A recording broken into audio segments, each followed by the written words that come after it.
Hello friends, आप सभी का स्वागत है सोनू एग्जामिनर यूट्यूब चैनल पे। दोस्तों, ये वीडियो आप सभी के लिए काफ़ी ज़्यादा इंपॉर्टेंट रहने वाली है, क्योंकि इस वीडियो में डिस्कस करेंगे railway group D online exam कैसे होता है। यानी कि रेलवे ग्रुप डी वाली वैकेंसी का ऑनलाइन एग्ज़ाम कैसे कंडक्ट करवाता है। और इसके अलावा वीडियो के अंदर ये भी डिस्कस करेंगे, जब आप एग्ज़ाम हॉल में एग्ज़ाम देने बैठो तो उस टाइम आपको जो क्वेश्चंस मिलेंगे, ठीक है, उन क्वेश्चंस में से उन्हीं क्वेश्चंस को आप सॉल्व कर पाएंगे जो क्वेश्चंस आपको आ रहा है। जो क्वेश्चंस नहीं आ रहा है तो उनको कैसे सॉल्व करें, यानी कि उन क्वेश्चंस में से तुक्का कैसे लगाएं।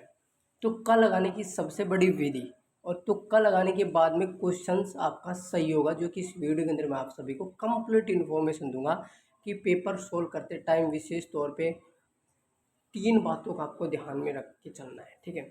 और ऑनलाइन के एग्ज़ाम कैसे होता है इस वीडियो के अंदर आप सभी को कंप्लीट इन्फॉर्मेशन मिलेगी। तो सभी दोस्त वीडियो के लास्ट तक जरूर बने रहेंगे। अगर दोस्तों चैनल के ऊपर पहली बार तो चैनल को जरूर सब्सक्राइब करके बेल आइकन को प्रेस कर लेना, जिससे कि आप सभी दोस्तों को अपने इस चैनल के माध्यम से रेलवे ग्रुप डी 2025 वाली वैकेंसी के अकॉर्डिंग कंप्लीट इन्फॉर्मेशन समय समय पर मिलती रहे। तो चलिए दोस्तों, वीडियो को कंटिन्यू करते हैं। तो देखिए दोस्तों, सबसे पहले तो जब आप एग्ज़ाम हॉल में एग्ज़ाम देने बैठोगे तो जैसे आप कंप्यूटर को ओपन करोगे, ठीक है, कंप्यूटर पे आपका एग्ज़ाम होगा। कंप्यूटर को जैसे आप ओपन करोगे तो वहाँ पर आपकी आईडी और पासवर्ड, यानी कि रजिस्ट्रेशन नंबर डालना है, पासपोर्ट डालना है। पासपोर्ट आपकी डेट ऑफ बर्थ होती है, ठीक है, वो आपको डालने के बाद में आपको लॉगिन करना है। जैसे आप लॉगिन करोगे तो कुछ इस तरह का इंटरफेस आपके सामने ओपन हो जाएगा, जो कि आप स्क्रीन के ऊपर यहाँ पर देख पा रहे हो, ठीक है, जैसे आप स्क्रीन के ऊपर यहाँ पर देख पा रहे हैं, ठीक है दोस्तों। इसके बाद में आप सभी के सामने जो इस तरह का इंटरफेस ओपन होगा तो उसमें क्या होगा, सबसे पहले तो आप यहाँ पर अपनी प्रोफाइल देख पाओगे, ठीक है, प्रोफाइल जो कि आपकी फ़ोटो यहाँ पर होगी। उसके बाद में यहाँ पर एग्ज़ाम के बारे में कंप्लीट डिटेल्स देख पाओगे कि टोटल कितने क्वेश्चंस होंगे, कितने मार्क्स का आपका पेपर होगा, पेपर को हल करने के लिए टाइम कितना दिया जाएगा आपको, ठीक है, ये सारी बातें आप यहाँ पर देख पाएंगे। प्लस में नेगेटिव मार्किंग कितनी रहेगी ये भी आप देख पाओगे। नेगेटिव मार्किंग की बात करें तो यहाँ पर 1/3 आपकी नेगेटिव मार्किंग रहेगी पेपर में। और टोटल 100 क्वेश्चन आएंगे 100 मार्क्स की। और यानी कि पेपर को हल करने के लिए 90 मिनट का टाइम, यानी कि 1.5 घंटा आपको पेपर को हल करने के लिए दिया जाएगा रेलवे ग्रुप डी में, ठीक है। अब इसके बाद देखो, बात करते हैं नेक्स्ट पॉइंट पे। अब जैसे आप इस तरह का इंटरफेस आप सभी के सामने ओपन होगा तो यहाँ पर सामान्य निर्देश दे रखा है, सामान्य निर्देश दे रखा है। इनको आपको बढ़िया तरीके से पढ़ करके आगे बढ़ना है। आगे बढ़ने के लिए आपको क्या करना पड़ेगा, यहाँ पर एक बॉक्स आप देख पा रहे हो कि बॉक्स, इस बॉक्स पे सिंपली आपको क्लिक कर देना है। जैसे आप क्लिक कर दोगे तो ये नीला कलर का हो जाएगा दोस्तों। कैसा? नीला कलर का बॉक्स हो जाएगा। फिर इसके बाद में आपको क्या करना है, इसके बाद में आप सभी को यहाँ पर I am ready, I am ready to big पे यहाँ पर क्लिक करना है। जैसे आप क्लिक करोगे तो क्लिक करने के बाद में जस्ट आपके पास आपका पेपर ओपन हो जाएगा। आपके पेपर जो होगा वो ओपन हो जाएगा और पेपर के सारे क्वेश्चन आपके सामने यहाँ पर आ जाएंगे। बट कुछ कैंडिडेट ये सोचेंगे कि सबसे पहले तो मैं मैथ को सॉल्व करता, बट ये रीजनिंग सॉरी जीके का क्वेश्चन आ गए यहाँ पे। कुछ कैंडिडेट ये सोचेंगे कि मैं तो भाई रीजनिंग सोल्व करता, जीके के क्वेश्चन आ गया। कुछ कैंडिडेट ये सोचेंगे कि मैं तो साइंस के क्वेश्चंस को पहले हल करता, साइंस के क्वेश्चंस का पहले आंसर देता।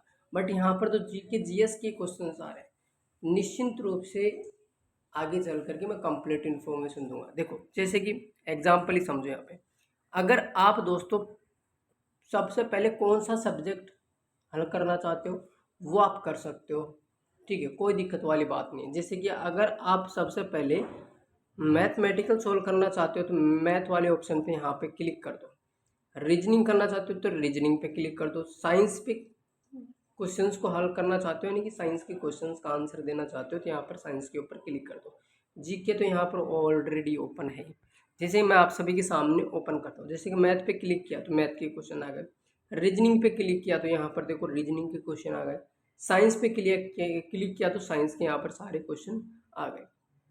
और क्वेश्चंस की संख्या यहाँ पर आप देख पाओगे कि टोटल, अगर क्वेश्चंस की संख्या की मैं बात करूँ तो आपके यहाँ पर टोटल क्वेश्चंस की संख्या होगी दोस्तों कितनी, देखो यहाँ पे साइंस में बात करो 25 क्वेश्चन है। इसके बाद नेक्स्ट पे अगर हम डिस्कस करें रीजनिंग का तो रीजनिंग का 30 क्वेश्चन है, देखो यहाँ पर 30 क्वेश्चन दे रखा है टोटल, ठीक है। इसके बाद में देखो क्वेश्चंस का आंसर देने के लिए आपको क्या करना पड़ेगा, यानी कि क्वेश्चंस को हल करके आंसर देना। अब आंसर कैसे दोगे, जैसे कि मान लीजिए आपने क्वेश्चंस को हल कर लिया, हल करने के बाद में आपके पास में दोस्तों ये 4 ऑप्शन रहेंगे, ठीक है। यानी कि क्या रहेंगे आपके पास में, आपके पास में 4 ऑप्शन रहेंगे। इन चारों ऑप्शन में से आपको एक ऑप्शन सेलेक्ट करना है। जैसे कि आपने यहाँ पर देखो सेकंड वाला ऑप्शन मैंने सेलेक्ट कर लिया। सेलेक्ट करने के बाद में फिर आपको क्या करना है, सेव नेक्स्ट वाले बटन पे क्लिक करना है। सेव नेक्स्ट वाले बटन पे क्लिक करना है। अगर आप सेव नेक्स्ट बटन वाले पे क्लिक न करके और सबमिट वाले ऑप्शन पे क्लिक कर दिया ना, तो फिर पूरा पेपर सबमिट हो जाएगा, बिना सोल्व किए पूरा पेपर सबमिट हो जाएगा। इस स्थिति में फिर दोस्तों आप एग्ज़ाम में फेल हो सकते हो।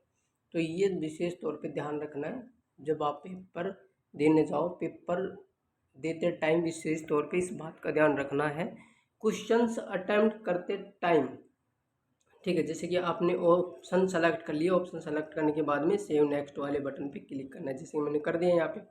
फिर इसके बाद में नेक्स्ट क्वेश्चन आपके सामने ओपन हो जाएगा, ठीक है। नेक्स्ट क्वेश्चन आपके सामने ओपन हो जाएगा।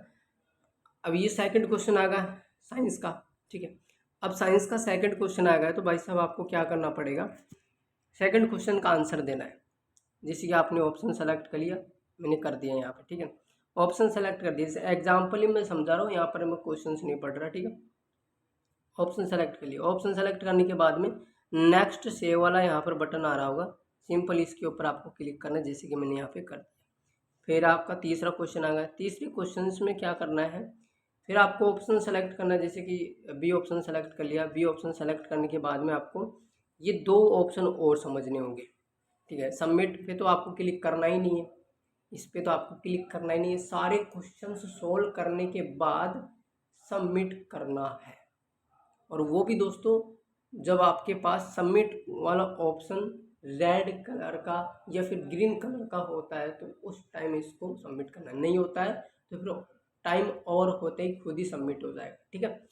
अब देखो इन दोनों ऑप्शन से क्या होता है, इन दोनों ऑप्शन से जैसे कि मैंने यहाँ पर क्लिक किया, तो यहाँ पर क्वेश्चन पे क्या लग गया, थर्ड क्वेश्चन है, तीसरा क्वेश्चन इसके ऊपर लग गया मार्क, मतलब इस क्वेश्चन को आप बाद में सोल्व करोगे, ठीक है।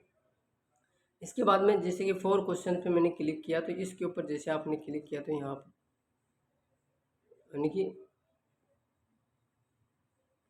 यानी कि ऑप्शन आप सेलेक्ट कर पा रहे हो यहाँ पे, बट आपने ऑप्शन सेलेक्ट कर लिया सेकंड, बट सेकंड ऑप्शन गलत है, ठीक है। तो सही ऑप्शन कौन सा सेलेक्ट करोगे, तो इसे हटाने के लिए फिर आप यहाँ पर इस तरह से कर सकते हो थर्ड वाले पे, ठीक है। ये जो ऑप्शन आप देख पा रहे हो, ये ऑप्शन है, यानी कि गलत ऑप्शन को सही करने के लिए दिया गया है, ठीक है। ये होता है दोस्तों आपका ऑनलाइन एग्ज़ाम पैटर्न। इस तरह से आपका ऑनलाइन एग्ज़ाम होगा, इस तरह से आपके सामने यानी कि आपके कंप्यूटर स्क्रीन के ऊपर क्वेश्चंस आएंगे, ठीक है। रीजनिंग के, मैथमेटिकल्स और science, GK, GS, current affair, ठीक है। अब इसके बाद में देखो तुक्के कैसे लगाएं, तो सबसे पहले मैथ वाले पॉइंट को लेकर के हम समझते हैं तुक्के कैसे लगाएं भाई, ठीक है। तुक्के कैसे लगाओगे, अगर बात करो तुक्कों को लेकर के, तो यहाँ पर देखो तुक्कों की बात करते हैं। जैसे कि ये क्वेश्चन आपके सामने है, तो इस क्वेश्चंस को सोल्व करने के लिए आपको क्या करना पड़ेगा, सबसे पहले अगर आपको क्वेश्चन आ रहा है तो सोल्व करो, नहीं आ रहा है तो फिर आप तुक्के भी लगा सकते हो। तुक्के कैसे लगाओगे, जैसे कि यहाँ पर ए बी दे रखा है, ठीक है, अनुपात दे रखा है रेशो में, ठीक है। ए बी यहाँ पर दे रखा है, बी सी यहाँ पे दे रखा है, और ए बी सी का रेशियो आपसे पूछा है। तो तुक्का लगाने के लिए आपको क्या करना पड़ेगा, इनको मैनेजमेंट करना पड़ेगा, यानी को बराबर भागों में बांटना पड़ेगा। अगर बराबर भागों में बांट देते हो तो आप यानी कि क्वेश्चंस को सॉल्व करने में बहुत आसानी आपको मिलेगी, मदद मिलेगी, आसान हो जाएगा। अब देखो जैसे आप यहाँ पर देखो, अगर बात करें यहाँ पर 4 दे रखा है, तो यहाँ पर ये 4 नहीं है लास्ट में, इसमें भी 4 नहीं है, ठीक है। अभी 2 ऑप्शन बचे, इन्हीं में से कोई आपका करेक्ट आंसर होगा, इन्हीं दोनों ऑप्शन में से एक ऑप्शन आपका करेक्ट आंसर होगा। अब करेक्ट आंसर सोचने के लिए देखो यहाँ पर दे रखा है 2, तो शुरू में 2 है और बीच में 3 और यहाँ पर भी 3, तो 3 से 3 कटेगा तो डेफिनेटली आप इसका करेक्ट आंसर देंगे C option. C is that correct answer इस ऑप्शन का। तुक्के लगाने के लिए यहाँ पर जैसे कि जीएस की बात करूँ तो इसमें तुक्के आराम से लगा सकते हो लगभग दोस्तों। ज़्यादातर अगर मैं बात करूँ ना क्वेश्चंस को लेकर के कि आपके जो क्वेश्चन सही होते हैं, कौन से ऑप्शन वाले क्वेश्चन सही होते हैं, ज़्यादातर तो अगर बात करो बी ऑप्शन और डी ऑप्शन, ये अधिकतर क्वेश्चंस के ऑप्शन जो होते हैं ये दोनों के दोनों सही मिलते हैं अधिकतर, यानी कि 80% चांस होते हैं कि दोनों ऑप्शन में दोस्तों क्वेश्चंस का आंसर छुपा होता है, क्वेश्चंस का आंसर छुपा होता है इन दोनों ऑप्शन में। तो आप इस तरह से तुक्के यहाँ पर लगा सकते हैं। Is that clear? ठीक है, अब बात करते हैं कि नेक्स्ट पॉइंट पे एग्ज़ाम डेट को लेकर के कि आपके एग्ज़ाम कब शुरू होंगे। रेलवे ग्रुप डी 2025 वाली वैकेंसी का जो एग्ज़ाम होगा लगभग दोस्तों दिसंबर 2025 में इसका एग्ज़ाम कंडक्ट करवाया जा सकता है। ठीक है, 100% कंडक्ट करवा लेगा रेलवे। ठीक है, तो ये थी कंप्लीट इन्फॉर्मेशन। फिर मिलते एक नए अपडेट के साथ। जय हिंद, वंदे मातरम।